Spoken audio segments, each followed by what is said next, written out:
সুপ্রিয় দর্শকবৃন্দ, আশা করি সকলে ভালো আছেন। আমাদের আজকের আলোচনা হলো বর্তমান ভারতবর্ষের সবচেয়ে বড় ধর্ম এবং পৃথিবীর তৃতীয় সর্ববৃহৎ ধর্ম হিন্দু ধর্ম সম্পর্কে।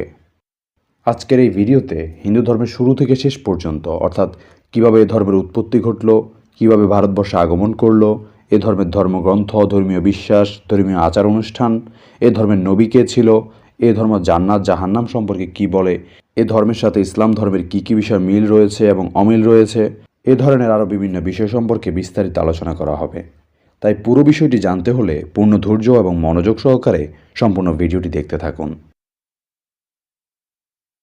প্রিয় দর্শক, হিন্দু ধর্ম কবে, কোথায়, কার হাতে প্রথম উৎপত্তি হয়েছিল তার সঠিক ইতিহাস বলা মুশকিল। তবে এ ধর্মের উৎপত্তিস্থল এশিয়ার মাইনর, অর্থাৎ আজকের তুরস্ক, ইরান, আর্মেনিয়া, আজারবাইজান, জর্জিয়া এবং কাজাকিস্তান সহ এই অঞ্চলগুলোর কোনো এক স্থানে আর্য জাতির মাধ্যমে খ্রিস্টপূর্ব 5000 থেকে 3000 সালের মধ্যে এ ধর্মের উৎপত্তি বলে মনে করা হয়। হিন্দু ধর্মের উৎপত্তি নিয়ে ঐতিহাসিকরা ঐকমত্যে পৌঁছাতে ব্যর্থ হয়েছেন, তবে বড় অংশই এশিয়া মাইনরে আর্য জাতির মাধ্যমে এ ধর্মের উৎপত্তি বলে মত দিয়েছেন। উৎপত্তি যেখানেই হোক, আজকের হিন্দু ধর্মের বিকাশ অর্থাৎ পূর্ণতা এসেছে ভারতের মাটিতে, এ বিষয়ে সবাই একমত। আর উৎপত্তির সময় এ ধর্মের নাম হিন্দু ধর্ম ছিল না, বরং বৈদিক বা সনাতন নামেই এ ধর্মের উৎপত্তি হয়। কালক্রমে সিন্ধু নদীর তীরে স্থায়ী ঘাটিগাড়ায় এ ধর্মের নাম কালক্রমে হিন্দু ধর্ম হিসেবে পরিচিতি পায়। দর্শক, মূলত ভারতীয় উপমহাদেশের একাধিক স্থানীয় ধর্মমত একত্রে হিন্দু ধর্ম নামে পরিচিত। ঐতিহাসিক দৃষ্টিকোণ থেকে লৌহ যুগ থেকে ঘটতে থাকা ভারতের ধর্মবিশ্বাসের নানা বিবর্তন এ ধর্মের সঙ্গে সম্পর্কযুক্ত। এই মতের উৎস আবার ব্রোঞ্জ যুগীয় সিন্ধু সভ্যতা ও পরবর্তী লৌহযুগীয় বৈদিক ধর্ম।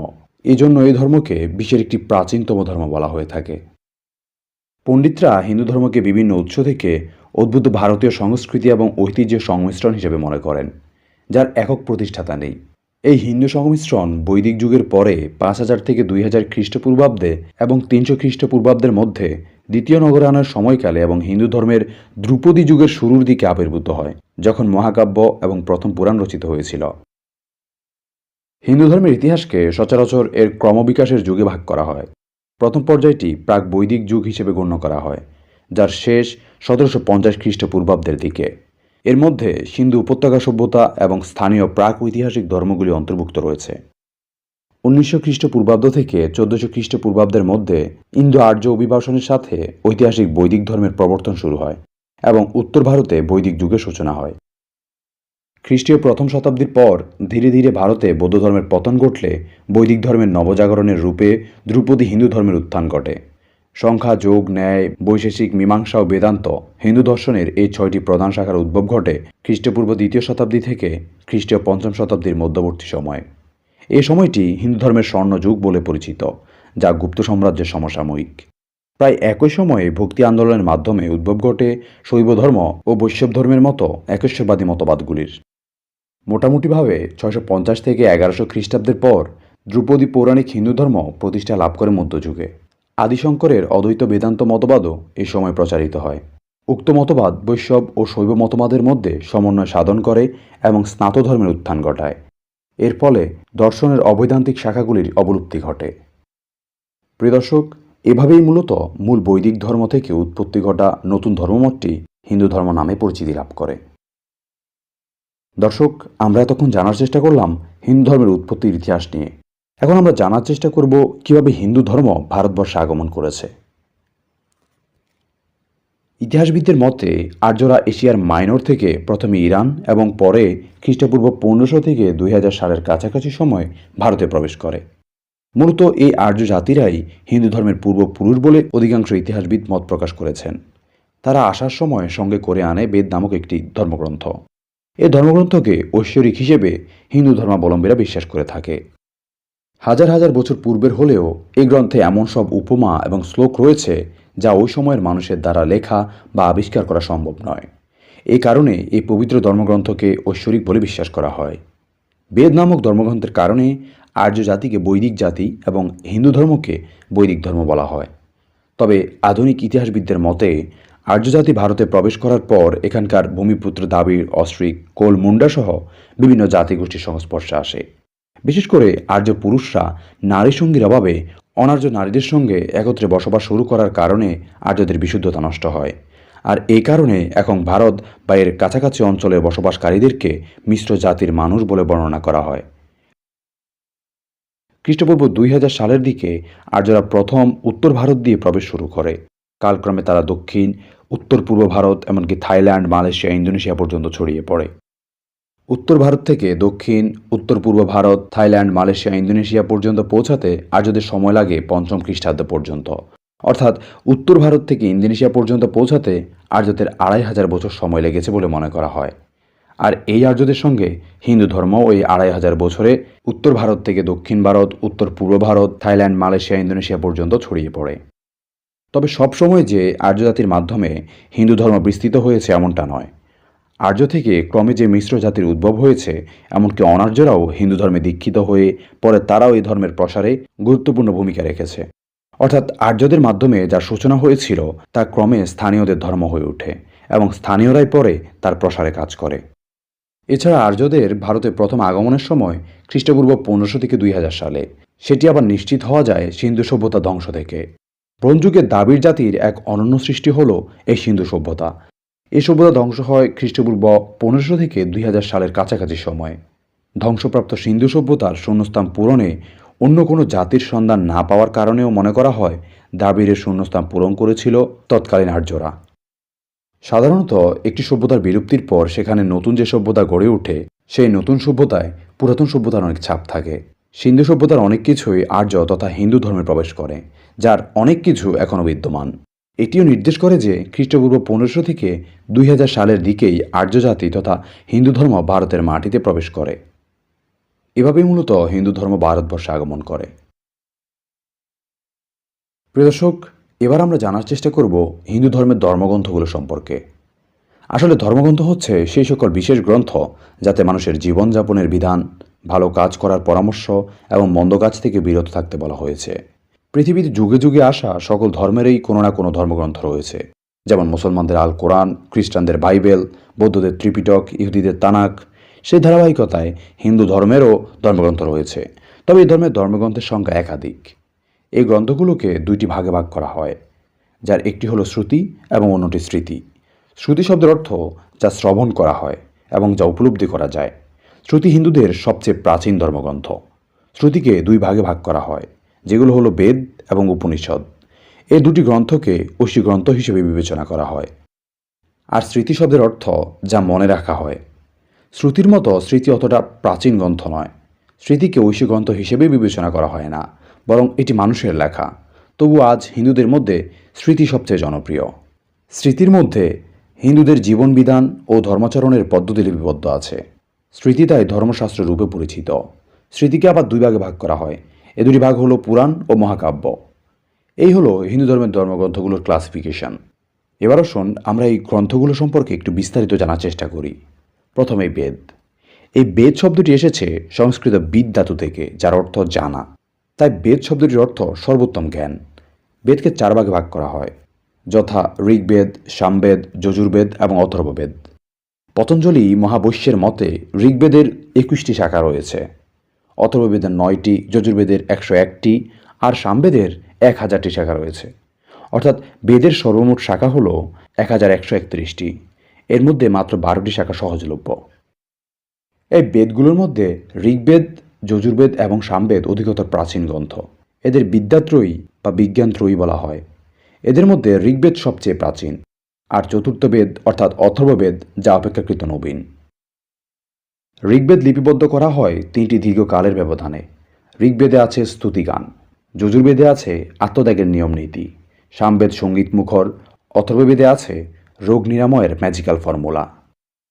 দর্শক, এই 4টি বেদ কখন লেখা হয়েছে সে ব্যাপারে সর্বোত্তম কোনো মত নেই। আর্য সমাজের প্রতিষ্ঠাতা দয়ানন্দ স্বামীর মতে বেদ লেখা হয়েছে কোটি কোটি বছর আগে। তার এই মত যে অতিরঞ্জিত সেক্ষেত্রে বলাই বাহুল্য। তবে পণ্ডিতদের মতে 4000 বছরের আগে বেদ লিপিবদ্ধ হয়। এছাড়া মতভেদ আছে বেদের আবির্ভাবের স্থান সম্পর্কেও। বেদের প্রত্যাদেশ কোনো ঋষির উপর আরোপিত হয়েছিল কিনা তাও জানা যায়নি। তবে এতটুকু বলা যায়, বেদ হিন্দুদের সবচেয়ে প্রামাণিক ধর্মগ্রন্থ। প্রকৃত হিন্দুত্ব বেদ ছাড়া ভাবা যায় না। এর পরের ধর্মগ্রন্থটি হল উপনিষদ। উপনিষদ শব্দটি বিভাজন করলে পাওয়া যায় উপনিষদ। উপয়ের অর্থ কাছে, নির অর্থ নিচে, সদ অর্থ বসা। একসঙ্গে করলে উপনিষদের অর্থ দাঁড়ায় নিচে কাছে বসা। প্রাচীনকালে শিষ্যরা গুরুদের পায়ের কাছে বসে যে পবিত্র ধর্মজ্ঞান লাভ করতেন তাই উপনিষদ। শঙ্করাচার্যের মতে উপনিষদের মূলে আছে সৎ ধাতু। তার আগে উপ এবং নি এই দুটি উপসর্গ যুক্ত হয়েছে। সতের অর্থ মোচন করা, পৌঁছানো অথবা ধ্বংস করা। আর উপনিষদের পূর্ণাঙ্গ অর্থ হল ব্রহ্মজ্ঞান, যার দ্বারা অজ্ঞতা ধ্বংস হয়। উপনিষদের সংখ্যা সম্ভবত 200-টিরও বেশি, যদিও ভারতীয় ঐতিহ্য অনুযায়ী এর সংখ্যা 108। অবশ্য মূল উপনিষদের সংখ্যা 10টি, আবার কেউ কেউ বলেন 18টি।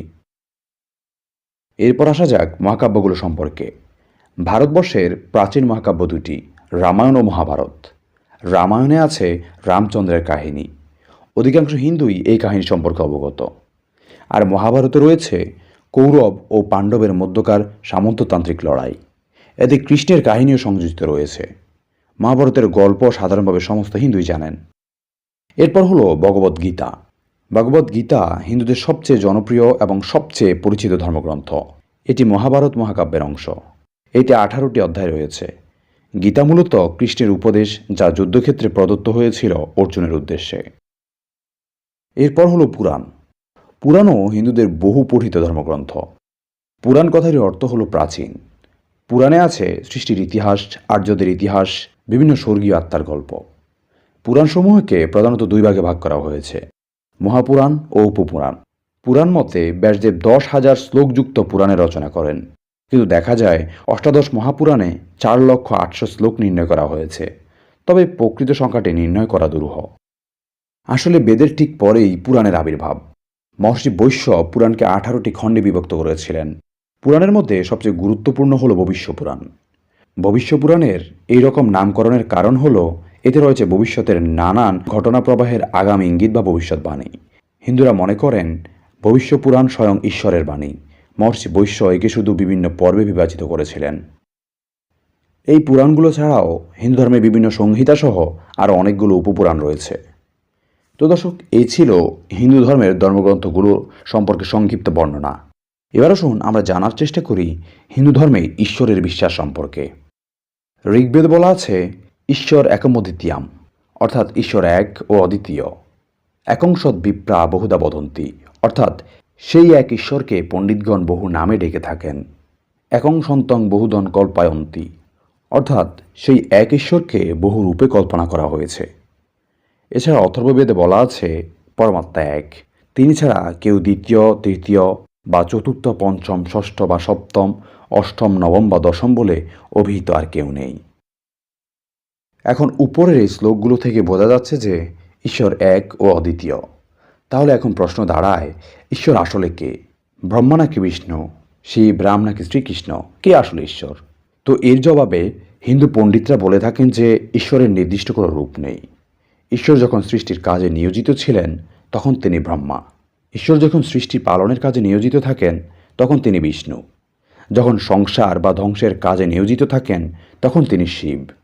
যখন দুষ্টদের দমনে আর সৃষ্টির পালন করার জন্য পৃথিবীতে অবতরণ করেন তখন তিনি অবতার। আর যখন নিজে কোনো বিশেষ গুণ বা ক্ষমতা নিয়ে বিশেষ কোনো রূপ ধারণ করে সাকার হয়ে ওঠেন তখন তিনি দেবতা। তাই বলা হয়ে থাকে ঈশ্বর জ্ঞানীর কাছে ব্রহ্মা, যোগীর কাছে পরমাত্মা আর ভক্তের কাছে ভগবান। অনেক সনাতন ধর্মাবলম্বীদের কাছে ঈশ্বর হচ্ছেন শ্রীকৃষ্ণ, কারণ শ্রীকৃষ্ণ যে ভগবান তা গীতায় উল্লেখ করা রয়েছে। যেমন গীতার 10 নং অধ্যায়ের 20 থেকে 35 শ্লোকের মধ্যে ভগবান শ্রীকৃষ্ণ বলেছেন, আমি স্রষ্টার মধ্যে ব্রহ্মা, আদিত্যের মধ্যে আমি বিষ্ণু, রুদ্রের মধ্যে আমি শিব, আমি রাম, দেবতাদের মধ্যে ইন্দ্র, সেনাপতিদের মধ্যে কার্তিক। এতে বোঝা যাচ্ছে সবই ভগবান শ্রীকৃষ্ণ, তাই এদের কাছে ঈশ্বর হচ্ছেন শ্রীকৃষ্ণ। এখানে একটা বিষয় বুঝতে হবে যে ঈশ্বরের এক একটি গুণ বা ক্ষমতাকে হিন্দু ধর্মে এক একটি ঈশ্বর বলা হয়। নামে আলাদা হলেও ঈশ্বর আলাদা কেউ নন, বরং তিনি একজন। ব্যাপারটা অনেকটা ইসলাম ধর্মের মতোই। যেমন পবিত্র কোরআনে আল্লাহর 99টি নামের কথা উল্লেখ করা আছে, তাই আল্লাহকে এই নামগুলোর যে কোনো একটি ধরে ডাকলেই আল্লাহকে ডাকা হয়ে যাবে। তার মানে এই দাঁড়াবে না যে আল্লাহ 99 জন, বরং আল্লাহ একজনই, যাকে বিভিন্ন নামে ডাকা হয়। ঠিক তেমনই হিন্দু ধর্মে ঈশ্বর একজনই, যাকে বিভিন্ন নামে বিভিন্ন গুণে গুণান্বিত করা হয়। এই হলো হিন্দু ধর্মে ঈশ্বরের ধারণা। এখানে ঈশ্বর সংক্রান্ত আরেকটি বিষয় হলো, হিন্দু ধর্মে ঈশ্বর নিরাকার নাকি সাকার, অর্থাৎ ঈশ্বর কি দেখা যায় নাকি যায় না। এর উত্তর হলো, ঈশ্বর সাধারণত নিরাকার, তবে ঈশ্বর সর্বশক্তিমান হওয়ার কারণে তিনি যে কোনো সময় যে কোনো আকার বা রূপ ধারণ করে সাকার হয়ে উঠতে পারেন। সেক্ষেত্রে বলা যায় হিন্দু ধর্মে ঈশ্বর নিরাকার এবং সাকার দুটোই। তো দর্শক, এ ছিল হিন্দু ধর্মের ঈশ্বরের ধারণা। এবার আসুন আমরা দেখার চেষ্টা করি হিন্দু ধর্মের ধর্মীয় বিশ্বাস সম্পর্কে। আসলে হিন্দু ধর্মের ধর্মীয় বিশ্বাস অনেক বিস্তৃত। আমরা চেষ্টা করব প্রধান প্রধান বিশ্বাসগুলো সম্পর্কে সংক্ষিপ্ত পরিসরে আলোচনা করার জন্য। প্রথমেই অবতারবাদী বিশ্বাস। হিন্দু ধর্ম অবতারবাদী বিশ্বাসী। অবতার অর্থ হলো অবতরণকারী। হিন্দু শাস্ত্রের পরিভাষায় স্বর্গ থেকে ঈশ্বর মনোনীত যে মহাপুরুষগণ মানুষকে নীতি শিক্ষাদানের জন্য মর্তে আগমন করেন তাদেরকে অবতার বলা হয়। সাধারণত জগৎ জীবনকে দিব্য প্রকৃতিতে উঠাবার এবং ধর্ম সংস্থাপন ও অধর্মের বিনাশের জন্য ঈশ্বরের পক্ষ থেকে অবতারগণ আগমন করে থাকেন। এরপর হলো পুনর্জন্ম মতবাদে বিশ্বাস। হিন্দু ধর্মের অন্যতম বৈশিষ্ট্য হল পুনর্জন্মে বিশ্বাস। পুনর্জন্মের অর্থ হল জীবের মৃত্যুর পর আত্মা নতুন দেহ ধারণ করে পুনঃপুন পৃথিবীতে আগমন করবে। গীতায় বলা হয়েছে, মানুষ যেমন জীর্ণ বস্ত্র পরিত্যাগ করে নতুন বস্ত্র গ্রহণ করে, আত্মাও তেমনি জীর্ণ দেহ ত্যাগ করে অন্য নতুন দেহ গ্রহণ করবে। হিন্দু ধর্মের বিশ্বাস হল পুনর্জন্মবাদ, যা অদ্বৈতবাদের সাথে গভীরভাবে সম্পর্কিত। প্রাচীন বৈদিক যুগে এর অস্তিত্ব ছিল না। তখন পর্যন্ত হিন্দুদের ভিতরে জড় পার্থিব জীবন সম্পর্কে আশাবাদী দৃষ্টিকোণ ছিল। তারা বিশ্বাস করত যে মৃত্যুর পর তারা চিরকাল চালু থাকবে। তাদের ধারণা ছিল এমন যে মৃত্যুর পর তারা পূর্ণ কাজের জন্য স্বর্গে প্রবেশ করবে, আর মৃত্যুর পর তারা নরকে প্রবেশ করবে যদি তারা ভালো কাজ সম্পূর্ণ না করে। কিন্তু কিছুদিন পরেই তারা তাদের এই ধ্যান ধারণাকে বিসর্জন দিয়ে পুনর্জন্মবাদে বিশ্বাসী হয়ে ওঠে। এই পুনর্জন্মে তাকে কৃতকর্মের ফল ভোগ করতে হয়, আর এই ধারা অনন্তকাল পর্যন্ত বিরাজমান থাকবে। এই ধ্যান ধারণা হিন্দুদের হীনবল ও নিম্নমুখী করে তোলে।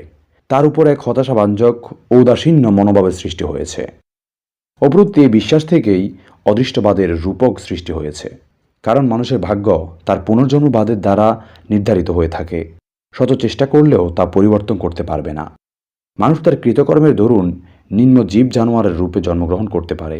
এটিই হলো হিন্দু ধর্মের পুনর্জন্ম মতবাদের মূল কথা। এরপরে আছে বর্ণাশ্রমে বিশ্বাস। এ ধর্মে বর্ণাশ্রমের উপর বিশ্বাস রাখতে বলা হয়, যা হলো ব্রাহ্মণ, ক্ষত্রিয়, বৈশ্য এবং শূদ্র। হিন্দুরা বিশ্বাস করে থাকেন যে ব্রাহ্মণরা স্রষ্টার মুখ থেকে, ক্ষত্রিয়রা স্রষ্টার বাহু থেকে, বৈশ্যরা স্রষ্টার উরু থেকে এবং শূদ্ররা স্রষ্টার পা থেকে সৃষ্ট। এখানে ব্রাহ্মণদের কাজ হলো ধর্মীয় দায় দায়িত্ব বহন করবে, ক্ষত্রিয়গণ যুদ্ধ পরিচালনা ও দেশ পরিচালনার কাজে নিয়োজিত থাকবে, বৈশ্যগণ ব্যবসা বাণিজ্য ও কৃষিকাজ সম্পাদন করবে এবং শূদ্রগণ উপরোক্ত 3 শ্রেণীর সেবা শুশ্রূষা করবে। যদিও বর্তমান সময়ে আধুনিক হিন্দুরা এই বর্ণাশ্রম প্রথাটিকে আগের মতো তোয়াক্কা করে না, কিন্তু এখনও হিন্দু সমাজে এর ভূমিকা ব্যাপক। এরপর হলো কর্মবাদী বিশ্বাস। কর্মবাদ অনুসারে মানুষকে অবশ্যই তার নিজ কর্মের ফল ভোগ করতে হবে, যেমন সৎকর্মের ফল পুণ্য বা সুখ এবং অসৎকর্মের ফল পাপ বা দুঃখ। এই বিষয়গুলো ছাড়াও হিন্দু ধর্মে আরও কিছু বিষয়ের উপর বিশ্বাস স্থাপন করা হয়, যেমন পরস্পর বিরোধী বিশ্বাসের সহাবস্থান, জরা জীবন থেকে মুক্তিলাভে বিশ্বাস, অদ্বৈতবাদে বিশ্বাস, আধ্যাত্মিকতায় বিশ্বাস, ঈশ্বরের প্রতি বিভিন্ন ধর্মী বিশ্বাস, বেদে অকুণ্ঠ বিশ্বাস, ভিন্ন ধারার একেশ্বরবাদে বিশ্বাস এবং জীবনের স্তরবিন্যাসে বিশ্বাস। দর্শক, এই ছিল হিন্দু ধর্মের ধর্মীয় বিশ্বাস সম্পর্কিত আলোচনা। এখন আমরা জানব হিন্দু ধর্মের স্বর্গ নরকের ধারণা সম্পর্কে। হিন্দু ধর্ম মতে স্বর্গ বা ইন্দ্রলোক হল দেবতাদের স্বর্গীয় আবাস। এটি হল হিন্দু সৃষ্টিতত্ত্বের 7টি উচ্চতর লোকের মধ্যে একটি। দেবতা ইন্দ্র হলেন স্বর্গের রাজা, আর নরক হল পরলৌকিক ও শাস্তির স্থান। হিন্দু ধর্ম মতে নরক হচ্ছে পাপীদের শাস্তি ভোগ করার স্থান। এটি মৃত্যু দেবতা যমের আবাসস্থল। বিভিন্ন হিন্দু ধর্মগ্রন্থ অনুসারে নরকের সংখ্যা 28টি। হিন্দু ধর্মের স্বর্গ বা নরকে অবস্থান সাধারণত অস্থায়ী হিসেবে বর্ণনা করা হয়। শাস্তির পরিমাণ শেষ হওয়ার পর আত্মারা তাদের যোগ্যতা অনুসারে নিম্ন বা উচ্চতর প্রাণী হিসেবে পুনর্জন্ম লাভ করে। কিন্তু হিন্দু দার্শনিক মাধবাচার্য, যিনি অন্ধমাসে তমযোগীদের চিরন্তন অভিশাপে বিশ্বাস করেন, কিছু কিছু গ্রন্থে নরককে অন্ধকারের সবচেয়ে নিচের স্তর বলে ব্যাখ্যা করা হয়। আত্মাদের অনন্তকালের জন্য সেখানে আটক করা হয় এবং পুনর্জন্ম থেকে বঞ্চিত করা হয়। দর্শক, হিন্দু ধর্মের স্বর্গ নরক আর ইসলাম ধর্মের স্বর্গ নরকের মধ্যে পার্থক্য রয়েছে। ইসলাম ধর্মে স্বর্গ নরক হলো অনন্ত অসীম, যার কখনো শেষ নেই, আর হিন্দু ধর্মে স্বর্গ নরক হলো সসীম, যার সমাপ্তি রয়েছে। পুনর্জন্মের মধ্য দিয়ে সাধারণত এর সমাপ্তি ঘটে। এ ধর্মে নরকের অবস্থান নির্দিষ্ট। ভাগবত পুরাণ অনুসারে নরক পাতাল ও গর্ভোদক মহাসাগরের 7টি রাজ্যের মধ্যে, যা মহাবিশ্বের নিচের অংশ। এটি মহাবিশ্বের দক্ষিণে পাতালে পিতৃলোকে অবস্থিত। দেবী ভাগবত পুরাণে উল্লেখ করা হয়েছে যে নরক হল মহাবিশ্বের দক্ষিণাঞ্চল, পৃথিবীর নিচে কিন্তু পাতালের উপরে। বিষ্ণু পুরাণ উল্লেখ করেছে যে এটি মহাবিশ্বের নিচে মহাজাগতিক জলের নিচে অবস্থিত। এছাড়া হিন্দু মহাকাব্যগুলিও একমত যে নরক দক্ষিণে অবস্থিত, যে দিকটি যম দ্বারা পরিচালিত এবং প্রায়ই মৃত্যুর সাথে যুক্ত। পিতৃলোক যমের রাজধানী হিসেবে গণ্য করা হয়, যেখানে যম তার ন্যায় বিচার প্রদান করেন। আর এই যম হলেন মৃত্যুর দেবতা, যাকে ন্যায় বিচারের প্রভু হিসেবে ধর্মরাজ বলা হয়। দর্শক, বিশ্বজুড়ে হিন্দুরা বিভিন্ন সংখ্যক উৎসব উদযাপন করে। এগুলি সাধারণত প্রাচীন ভারতীয় ঘটনাগুলিকে চিহ্নিত করে এবং প্রায়শই ঋতু পরিবর্তনের সাথে মিলে যায়। এই উৎসবগুলো সাধারণত সৌরপঞ্জিকার একটি নির্দিষ্ট বার্ষিক তারিখ অথবা লুনিসোলার ক্যালেন্ডারের একটি নির্দিষ্ট দিনে অনুষ্ঠিত হয়। আঞ্চলিকভাবে উৎসব পালনের সাথে কিছু ভিন্নতা রয়েছে। এমন অসংখ্য উৎসব রয়েছে যা মূলত নির্দিষ্ট সম্প্রদায়ের দ্বারা বা ভারতীয় উপমহাদেশের নির্দিষ্ট অঞ্চলে পালিত হয়। হিন্দুদের প্রধান প্রধান ধর্মীয় উৎসবগুলো হল ভোগী, লোহরী এবং লাল্লই। বসন্ত পঞ্চমী, যেখানে মেনলি পালিত হয় সরস্বতী পূজা। মহাশিবরাত্রি, হোলি, রথযাত্রা, গুরু পূর্ণিমা, রাখি পূর্ণিমা বা রক্ষাবন্ধন, হনুমান জয়ন্তী, ভারত লক্ষ্মী ব্রথাম, জন্মাষ্টমী, গণেশ চতুর্থী, বিজয়া দশমী, গোবৎস দ্বাদশী, দীপাবলি, ভাইফোঁটা, কার্তিক পূর্ণিমা, নাগপঞ্চমী ইত্যাদি। এখানে আমরা অল্প কিছু উৎসবের নাম বললাম। এগুলো ছাড়াও আরও অসংখ্য উৎসব রয়েছে যেগুলো হিন্দুদের দ্বারা পালিত হয়। দর্শক, সর্বশেষ যে বিষয়টি সম্পর্কে আমরা জানব তা হলো ইসলাম ধর্ম এবং হিন্দু ধর্মের মধ্যকার মিল অমিলগুলো। বাইরে থেকে দেখলে হিন্দু ধর্ম ও ইসলাম ধর্মের মধ্যে কোনো রকম সাদৃশ্য খুঁজে পাওয়া যাবে না, কারণ আমরা একজন হিন্দুর চালচলনকেই হিন্দু ধর্ম এবং একজন মুসলমানের আচার ব্যবহারকেই ইসলাম ধর্ম মনে করি। কিন্তু আমরা এখানে হিন্দু ও মুসলমানদের মধ্যে সাদৃশ্য আলোচনা করব না। আমরা এখানে আলোচনা করব হিন্দু ধর্ম এবং ইসলাম ধর্মের মধ্যে সাদৃশ্য পবিত্র ধর্মগ্রন্থগুলোর উপর ভিত্তি করে। তাহলে চলুন আমরা সংক্ষেপে হিন্দু এবং ইসলাম ধর্মের মধ্যে সাদৃশ্য জানার চেষ্টা করি। প্রথমত, ঈশ্বরের ধারণা। আমরা সকলে জানি যে ইসলাম একেশ্বরবাদে বিশ্বাসী একটি ধর্ম, যার রেফারেন্স হলো সূরা ইখলাস। আর আমরা ভিডিও শুরুর দিকেই দেখেছি যে হিন্দু ধর্ম এক ঈশ্বরে বিশ্বাস স্থাপন করতে বলে। এছাড়া এ নিয়ে আমাদের আলাদা একটি ভিডিও আপলোড করা রয়েছে, চাইলে আপনারা তা দেখে নিতে পারেন। বেদে বলা আছে, একম ব্রহ্মা দৈত্য নাস্তি নাহিনা নাস্তি কিঞ্চান, অর্থাৎ ঈশ্বর একজন, তার মতো কেউ নেই, সামান্য নেই। আরও আছে, তিনি একজন, তারই উপাসনা করো। একম এবং অদ্বৈতম, অর্থাৎ তিনি একজন, তার মতো আর দ্বিতীয় কেউ নেই। এরকম আরও অসংখ্য উদাহরণ দেওয়া যাবে যেখানে বলা রয়েছে যে ঈশ্বর একজন। দ্বিতীয় হলো জুয়া খেলা নিষিদ্ধের ব্যাপারে। ইসলামে জুয়া খেলা হারাম বা নিষিদ্ধ এবং এটি কবিরা গুনাহের অন্তর্ভুক্ত। জুয়ার মধ্যে উপার্জিত অর্থও হারাম। কোরআন এবং হাদিসের মধ্যে অনেক জায়গায় জুয়াকে সরাসরিভাবে হারাম বলা হয়েছে। ইসলাম ধর্মে জুয়া হারাম, এটা সব মুসলমানই জানে, কিন্তু বেশিরভাগ হিন্দু জানে না যে হিন্দু ধর্মেও জুয়া খেলা নিষিদ্ধ বা হারাম। বেদে বলা আছে, জুয়ারি ব্যক্তির শ্বাস তাকে অভিশাপ দেয়, তার স্ত্রীও তাকে ত্যাগ করে, জুয়ারিকে কেউ কানা করিয়ে দেয় না। তৃতীয়ত, মদ পান করা নিষিদ্ধ। মদ বা নেশাজাতীয় যে কোনো বস্তু ইসলামে হারাম বা নিষিদ্ধ। এটা কবিরা গুনাহ এবং মুসলিমরাও এটাকে হারামই মনে করেন। সাধারণ হিন্দুদের মধ্যে মদ পান করাকে কোনো ঘৃণ্য কাজ বলে মনে করা হয় না, কিন্তু হিন্দু ধর্মের প্রধান গ্রন্থ বেদে মদ্যপান থেকে দূরে থাকার ইঙ্গিত দেওয়া হয়েছে। যেমন ঋগ্বেদে বলা হয়েছে, মদ পান করার পর মদের নেশা পানকারীর হৃদয়ে স্থান লাভের জন্য লড়াই শুরু করে। অর্থাৎ মদ পান করার ফলে মদের নেশা মানুষের মন দখল করে নেয়, ফলে সে ভালো খারাপ পাপ পুণ্য সব কিছুই ভুলে যায় এবং নোংরা কাজে লিপ্ত হয়। তাই মদের নেশা যাতে মনে স্থান করতে না পারে তার জন্য মদ থেকে দূরে থাকতে হবে। চতুর্থত, নারীর পর্দা। ইসলাম নারীর পর্দার প্রতি বিশেষ গুরুত্ব প্রদান করে এবং ইসলামে নারী পুরুষের জন্য পর্দা পালন করা ফরজ। একইভাবে হিন্দু ধর্মও নারীদের পর্দা পালন করার জন্য বলে। যেমন ঋগ্বেদে বলা আছে, যেহেতু ব্রহ্মা তোমাদের নারী করেছেন, তাই দৃষ্টিকে অবনত রাখবে, উপরে নয়। নিজেদের পা সামলে রাখো, এমন পোশাক পরো যাতে কেউ তোমার দেহ দেখতে না পায়। পঞ্চমত, পরকাল।